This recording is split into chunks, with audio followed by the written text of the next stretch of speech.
government to launch a complete action plan for Startup India, Stand Up India program on January 16 next year. Addressing his New Year Eve Mann Ki Baat address, Prime Minister Narendra Modi has said the program is not confined to digital world only, but will encompass all innovations helping the poor sections of the society.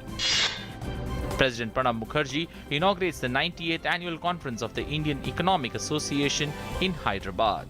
The three-day conference is being organized by the Indian Economic Association and the Center for Economic and Social Studies in Hyderabad. In Telangana, polling is underway for 6 seats of local bodies constituencies in State Legislative Council. The polling will conclude at 4 p.m. The counting of votes will take place on the 30th of this month. Polling is also underway in Maharashtra for 7 seats of the local body constituencies to elect new members of the State Legislative Council. In the first ever conviction in the Vyapam scam in Indore, a student and an alleged imposter were on Saturday sentenced to 3 years imprisonment each. Akshat Singh and Prakash Bharia were charged under Section 468 and Section 420 of the IPC. Severe cold wave conditions continue to sweep several parts of the country. Leh in Ladakh remains the coldest at minus 10.1 degrees.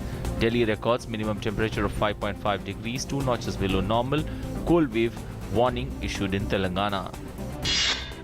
Government on Saturday said coal output by state-owned Coal India Limited crossed 9% over last year's production, adding that there is still a very long way to go amid the PSU eyeing 1 billion tons production target. CIL accounts for over 80% of the domestic coal production. The Chhattisgarh government has decided to provide monetary assistance of 30,000 rupees to the drought-affected farmers in the state for their daughter's wedding. Under Mukhyamantri Kanya Vivah Yojana, Women and Child Development Department has hiked the financial aid from 15,000 to 30,000 to be given for the marriage of drought-affected farmers this year. In Madhya Pradesh, 5 persons of a family died of food poisoning in Damoh. 5 others are serious and battling for life in a district hospital. Police said the family had eaten bhajia before all the family members fell ill, leading to death of half the family members.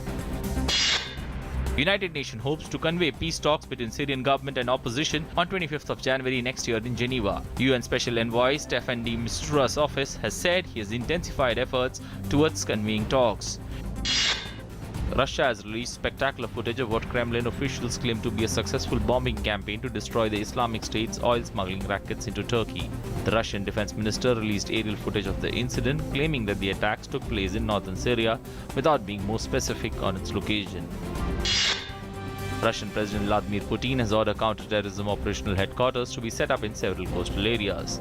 These units are said to be in the Caspian Sea, Murmansk in Russia's northwest and eastern coast. Putin also ordered similar operations to be set up in Crimean capital of Simferopol, Peninsula, Russia annexed from Ukraine in 2014.